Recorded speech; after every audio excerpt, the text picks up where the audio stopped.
My wife passed away just before last Thanksgiving. It came out of nowhere and I'm somewhat broken. To make things worse, my stepkids have decided that since I'm not their father, they don't have to obey me anymore. They're teens and they've never been my biggest fans. They love their dad and I was only ever their mom's husband. However, when Dina was alive, they treated our home well and me respectfully. After she died, they became idiots. Yes, I know their mom died, it sucks, but that was my wife and the mother of my children. I'm also having a tough time dealing with it. Their paternal grandparents are also crapping on me for not being more understanding of all they're going through. I have tried. I've offered them counselling. I've given them space. I've been there for them. I am at my wit's end. The last straw was when we were over there for supper last week. I said it was time to go so I could get the littles to bed. My stepkids said they didn't want to go and that I should leave them and return for them. It's a 2-hour drive. I said no. Their grandparents said I was being too hard on them and that I should let them stay. I'm having a hard time with 2 small children, the loss of my wife and 2 teen idiots without having my in-laws pile on to make my life more difficult. So I did. I also packed up their stuff. Instead of coming back for them, I dropped off their stuff at their grandparents' house. I have 2 preschool kids to take care of. I don't really have time to baby 2 teens that are just making my life harder. My house is clean for the first time in weeks. My kids are sleeping through the night. My stepkids would love to live with their uncle in the same city as me so they can finish high school with their friends. Everyone on their dad's side is against me. I don't care. I was told by both of them and by their father that I'm not to try to parent them, so I'm not. I actually do not have any parental rights over them. Their dad wasn't even okay with me being a contact for them at school, so his parents bear the contact. Their father works at a FIFO camp. He has no permanent home. He doesn't pay child support. My wife left behind a small life insurance policy which I will divide between the 4 kids. But I was the breadwinner in my house. I bought pretty much everything there for the last 8 years. So now it's all mine. My in-laws are calling me an idiot for abandoning the kids, but I have 2 kids that need me more. The older 2 have a dad and grandparents to help them. My kids do too, I guess, but they also have me and I want them to have a peaceful home. So, am I the idiot for dropping off my stepkids with my in-laws and saying that they're not my problem anymore? Hang on, this man doesn't even pay child support. Does his family know this is the case? Has anyone from Bio-Dad's side contributed anything to these kids, or are they just crapping on you instead? Not the idiot. If what you say is true and you've done everything within your power to help them grieve and transition going forward without their mom, then what else can you do? If their father wasn't willing to step up right away, then that says a lot about the dad and the in-laws in my opinion. Wash your hands of that family, as they will only try to harm you going forward. Their father has no permanent home. Well, he needs to step up and get that changed. It sucks for him, but not really OP's problem. The father even said OP must not parent them, but, at the same time, doesn't want to step up. His ego doesn't want to be hurt by having someone else be a good father, so OP can be an unpaid babysitter and nanny and a wallet to boot. Heck no. The life of a step-parent. You provide, babysit, drive around, clean and cook, but heaven forbid you want to say in anything or parent a stepchild. OP is not the idiot to drop them off. Why are they in his house if he's not to be their parent? If OP has no parental rights with the teens, then he has 0 parental responsibility, and arrangements should have been made within a month of their mom dying to get the kids out of OP's house. It's abundantly clear OP is only tolerated as a resource rather than as a grieving person. Dude, you did nothing wrong. Don't let these people make your life more miserable than it is. Stay strong and focused on what is best for you and your children. I have a daughter tween, Brooke, from a previous relationship. Unfortunately, my wife passed a few days after Brooke was born due to complications from the emergency C-section. I've always wanted Brooke to have a woman in her life, so my sister has always helped. She's the closest thing Brooke has to a mom. 3 years ago, my sister moved about 6 hours away from us. Since then, she's been flying Brooke out at least 1 weekend a month and getting her on school breaks. Brooke loves visiting her aunt and views her house as a second home. It helps that Brooke has a room there. Now I'm engaged to Kelly, and Kelly has 3 other kids: Olivia, tween, Maddie, younger tween, and Luca, pre-tween. Kelly's kids have always been jealous of Brooke getting to visit her aunt because of all the fun stuff they do together. They have passes to Disneyland and Universal Studios.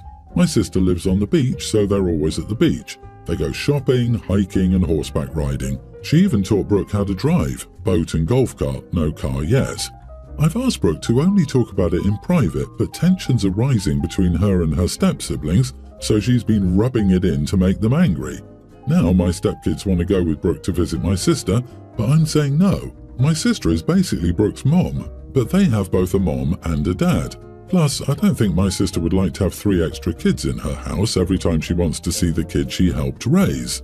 Kelly and her kids are saying this is unfair and favoritism, and that if Brooke gets to go, so should they. But Brooke doesn't want to let them go and says that if I try to make her take them with her, she'll move in with her aunt and won't come back. Am I the idiot for not sending my stepkids with Brooke to visit my sister? Not the idiot. Ask Kelly if it's fair your daughter has lost her mother and her kids still have theirs. No. Your sister is already an angel for everything she did for you and your daughter. Don't let your fiancé destroy everything because she's selfish. Does she treat your daughter the same as her kids? Does the kid's father bring gifts and treat her the same as his child? I doubt it. Don't be a doormat. Your daughter has already suffered a lot. She does not need Cinderella's stepmother at home. You're engaged to a woman, your children don't get along, and your fiancé is trying to involve her kids in your daughter's life. You know, it's possible to be a couple living separately with each of your families, if you value your relationship with your daughter. Or do you have to blend and make one big happy family? Why can't you two wait until the kids are out of the house and then decide to be together? Yeah, I don't get these relationships at all. It's already a disaster. You are the idiot for letting your fiancé support her children in this entitled and unreasonable demand.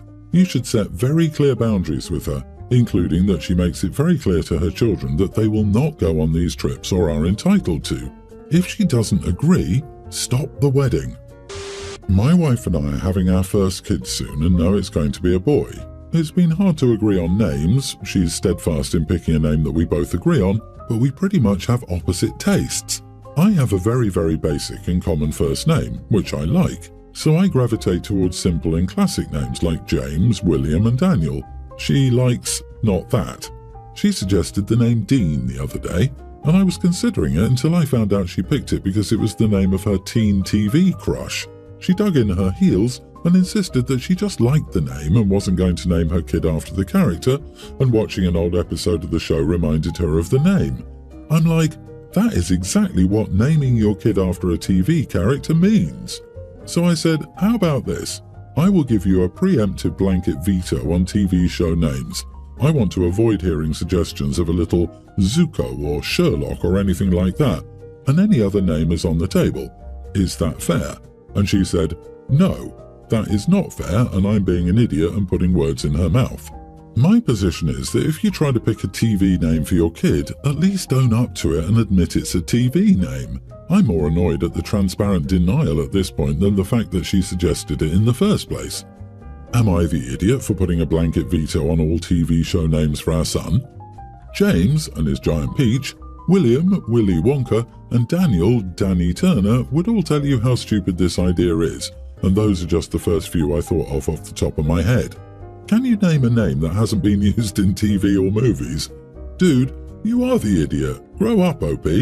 What really bothers me here is how mean the OP was to his wife. He acts like she's being stupid for distinguishing between being inspired by something and actively naming the kid after that thing and then laying into her. Dean is such a normal name, and OP was so rude about it. Like, OP's wife is the one who's supposed to be having weird hormonal swings, not OP. I'd be so embarrassed if I was OP's wife. I mean, if this is how you're acting before the baby's born, good luck. The irony of how childish it is to be fighting and blanket vetoing names from TV, which PS good luck finding a name that hasn't been used on TV. It's time to put your adult pants on and sit down and talk about it. Look for names together.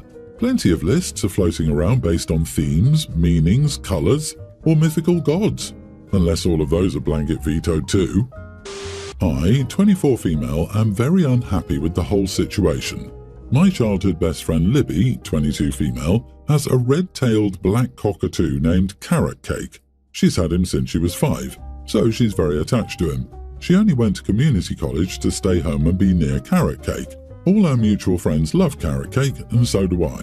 We all used to just hang out at Libby's house, mostly when we were kids, just to be by carrot cake. My boyfriend Lincoln, 26 male, loves birds. He owned a few small ones. I did tell him about carrot cake. He did get intrigued and interested. He wanted to meet carrot cake. We've only been dating for 2 months and he hasn't met Libby. He's only met a few of my other friends. He did ask questions. I assumed he was only intrigued and didn't think much of it. Libby did ask me to watch carrot cake as she's visiting her grandparents in another state. I did agree. This wasn't my first time.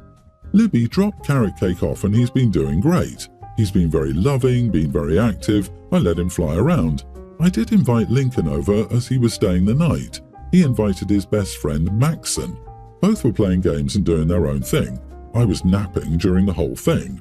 Until I heard loud squatting and wings flapping like crazy.